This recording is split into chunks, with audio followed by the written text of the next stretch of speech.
자, 반갑습니다. 목소리가 좀 이렇게 차분하게 나오려는데, 이제 희망적인 생각이 정말 많은 것을 가져온다라고 했습니다. 그래서 항상 희망적인 생각을 가지시고, 나는 무조건 된다, 이런 생각을 가지시고, 그러나 무작위로 무작정해서 안 됩니다. 항상 전략을 짜고 접근하기를 바랍니다. 되죠? 자, 오늘은 어떤 전략을 여러분들이 만날 수 있을까? 한번 살짝 볼까요? 자, 누가 합격했을까라는 것을 가지고 선생님이 오늘은 한번 여러분들을 만나려 합니다. 누가 합격했을까? 누가 합격했을까? 자, 선생님이 실제 학원에서 이렇게 상담하면서 성적을 좀 적어내라. 이런 식으로 해서 상담했던 것을 살짝 갖고 있는데요. 요 학생은 국어는 85점, 그 다음에 영어 60점, 그 다음에 한국사 85, 행정학 90, 사회 90. 한 요 정도 자기는 맞는다라고 했습니다. 결국 그 전에 봤던 시험을 바탕으로 해서 적어낸 시험이야. 됐죠? 성적이 그렇게 나쁘진 않죠. 뭐 합격 가능성이 좀 있다라고 봅니다. 자, 두 번째 학생을 봤는데, 두 번째 학생은 국어가 70, 영어 80, 그 다음에 한국사 80, 행정법 75, 행정학 75 정도 이렇게 나왔습니다. 누가 합격했을 것 같습니까? 네, 판단했습니까? 네. 요 학생을 선생님 만났을 때, 첫 번째 있는 요 학생 만났을 때 선생님 너무 좋아했어. 뭐라고? 행정학하고 사회가 상당히 좋다. 그래서 선택 과목이 좋다. 너는 빨리 붙을 수 있겠다. 그러나 눈에 딱 띄는 것이 영어다. 영어는 저번에도 선생님이 말했지만 75라는 숫자를 여러분들이 기억할 겁니다. 75가 되지 않으면 의미가 없습니다. 알죠? 그래서 영어의 심리적 마지노선이 75점이야. 그래서 75점을 맞고 난 다음에 다른 과목을 공부하라라고 선생님이 했을 거야. 그래서 초반에 여러분들이 갖고 있는 전력의 60, 70%는 영어에 투자하셔야 돼. 그래서 이 학생은 어떻게 돼? 영어에서 75점이 되고 있지 않기 때문에 선생님 만나자마자 영어 공부해라. 선생님, 그래도 딴 것을 골고루 아니, 영어 공부를 해. 영어가 너의 합격의 최고의 전략이다라고 선생님이 상담을 했고요. 이 학생을 만났을 때는 선생님이 살짝 이것을 째려봤습니다. 행정법, 행정학이 75점 정도 있기 때문에 원래 원점수 기준으로 조정점수가 도입되지만 조정점수 빼고 원점수 기준으로 85점이 심리적 마지노선입니다. 그러니까 국어 85, 뭐 영어는 한 75라 그랬죠. 85, 85, 85. 요것이 심리적 마지노선이야. 여기서 조금 더 한두 개씩 더 맞으면 점점 합격률이 높아지는 겁니다. 맞죠? 그래서 이렇게 되는데 여기에서 있지 선생님이 만약에 이런 학생을 만나면 야, 행정법보다는 사회 선택하는 게 어떨까? 많이 볼 수 있으니까. 그런데 선생님이 여기에 주목했습니다. 영어 80. 그래서 자기가 맞은 점수를 적어내기도 했지만 영어를 80점 정도 적는 사람은 영어에 자신 있는 사람입니다.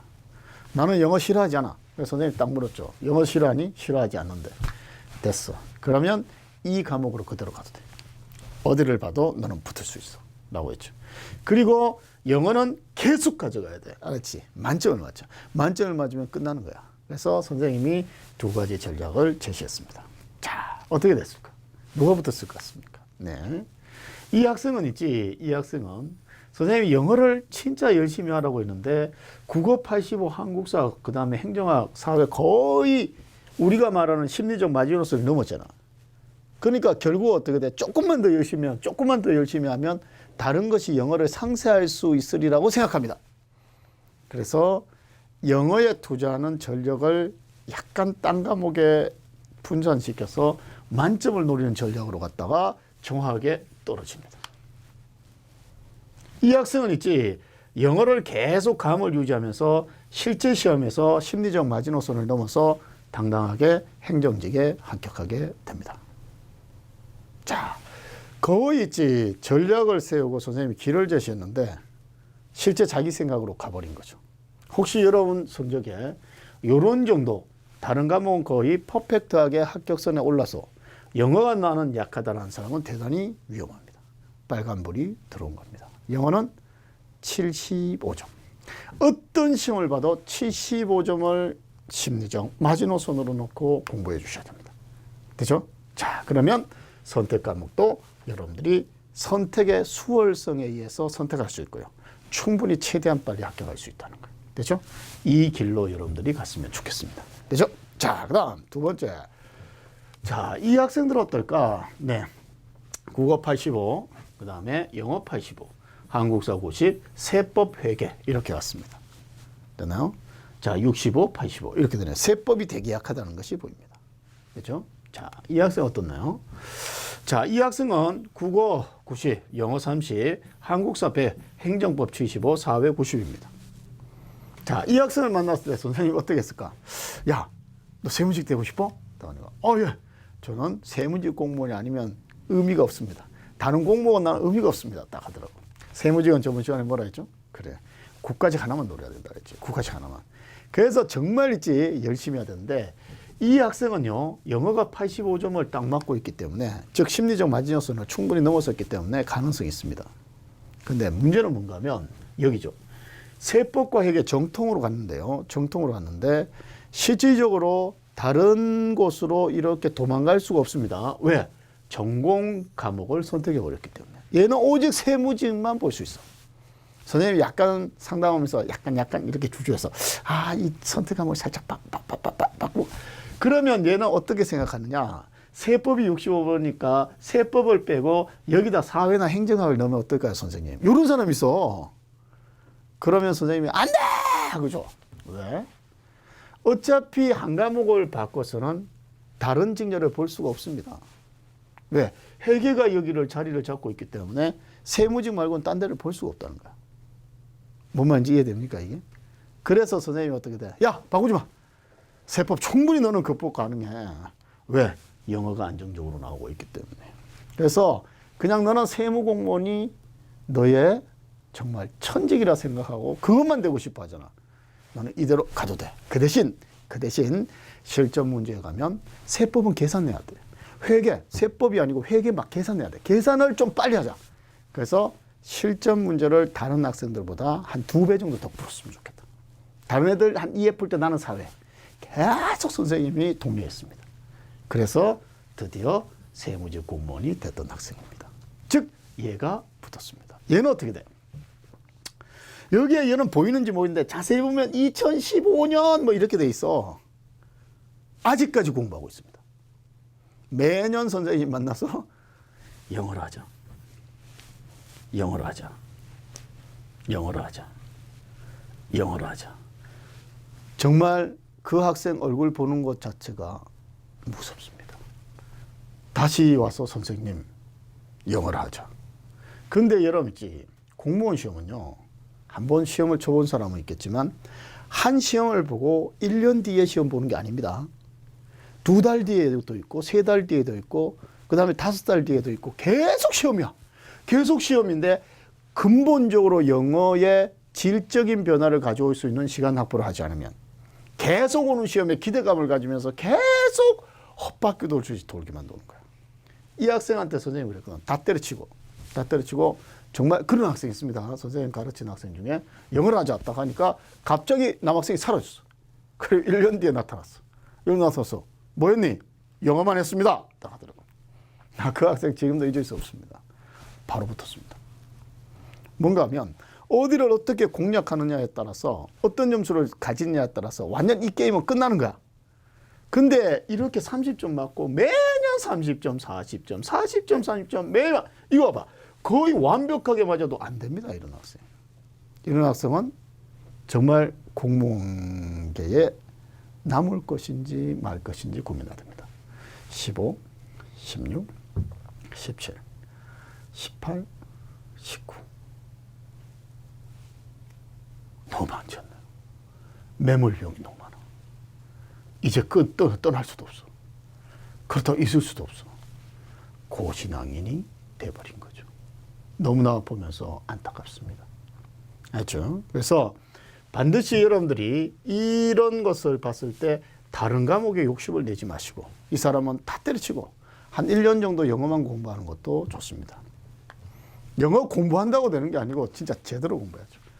좋은 선생님을 만나서 진짜 과외 선생님을 구할 수 있으면 제일 좋은데 이런 사람들 옆에 딱 앉혀놓고 공부하면 아마 질적인 변화가 있지 않을까라는 생각을 가집니다. 됐죠?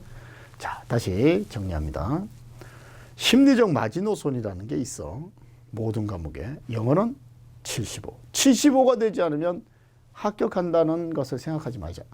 그렇죠? 다른 과목들은 85점 정도가 심리적 마지노선이다. 거기서 한 개, 두 개 조금 맞으면 맞을수록 가능성은 높아진다. 잊지 마! 알지? 자, 그래서 여러분도 이런 과목에 대한 궁금한 것이 있으면 다음 강경욱 딱 때리면 선생님 카페에 들어오죠. 거기에 글을 남겨도 선생님이 잘 답변해 주겠습니다. 여러분들이 이 정도 맞는데 어떨까요? 그러면 선생님 의외로 냉정합니다. 안 돼! 너 떨어져. 선생님이 예전에 정말 있지, 그 여학생이 왔어. 여학생이 왔는데 자기 성적을 딱 보여주더라고. 딱 보면서 어떨까요, 선생님? 딱 해서 사실 말이야, 너 안 될 것 같다. 딱 하니까 걔가 네? 딱 하더니 가더라고. 그리고 선생님한테 문자를 썼어. 때려치겠습니다. 안 하겠습니다. 그래서 선생님이 솔직히 있지, 상담을 가서 너 안 돼. 안 될 것 같아. 이거는 있지, 정말 하지 말라는 소리일까 아니면 더 열심히 하라는 소리일까? 나는 솔직히 뒤쪽이었거든. 이렇게 공부하면 안 돼. 조금만 더 효율적으로 공부해. 그러면 너 붙을 수 있어. 이런 쪽이었는데 안 된다면서요. 딱 하면서 선생님 정말 저 앞에서 그렇게 노골적으로 정확하게 안 된다고 단정적으로 말하는 거에 충격받았습니다. 잘 먹고 잘 샀어요. 탁 선생님이 그때 그 여학생의 얼굴을 아직도 잊을 수가 없습니다. 저주하고 있을 것 같아요, 선생님은. 근데 선생님이 한참 동안 가슴에 못이 박힌 것처럼 있다가 생각해 보니까 아마 그 여학생은 그만두고 싶지 않았을까. 마음속 어딘가에서 나는 안 될 것 같은 불안감이 있었어. 그만둬야 되는데 명분이 없었어, 명분이. 근데 갑자기 미소가 안 돼! 나이스! 이 더러운 자식, 네가 안 된다고 했지. 딱 하면서 핑계를 싸면서 떠나지 않았을까. 그래서 요즘 학생이 찾아오면요, 선생님 그럽니다. 열심히 하면 돼. 물론 막 가슴에서는 안 돼! 하고 있지만, 열심히 하면 될 거야. 긍정적으로 말을 해 드리는데, 여러분들은 문자로 남기면 선생님이 좀 더 냉정하게 학습 계획을 세워서 드리겠습니다. 이 선생님의 말을 그냥 찬스다라고 해서 떠나는 명분으로 삼지 마시고 최대한 빨리 공무원이 되는 길로 여러분들이 선택하시기 바랍니다. 알지? 그렇게 해주시면 되겠고요. 자, 늦은 밤에 선생님이 짧게 얘기했는데 이걸로 끝이 아닌 거 알지? 라이브는 계속되어야 한다. 그죠? 곧 기출문제, 또 음선. 선생님이 정말 생각해서 솔직히 기출문제 안 봐도 돼. 딱 선생님 거만 지금 푸는 것만 정확하게 자기 걸로 만들면 공무원, 수험 문제, 국어는 문제 없습니다. 만족하면 좋아요. 그지? 댓글 좀 달아, 댓글. 댓글도 또 짜면 선생님도 가끔씩 악플 사양입니다. 악플. 그 댓글 좀 달고. 그리고 긍정적인 생각으로 어디를 정확하게 공략하는지를 가지고 선생님과 함께 2020년 공무원의 길로 갑시다. 준비되죠? 안녕!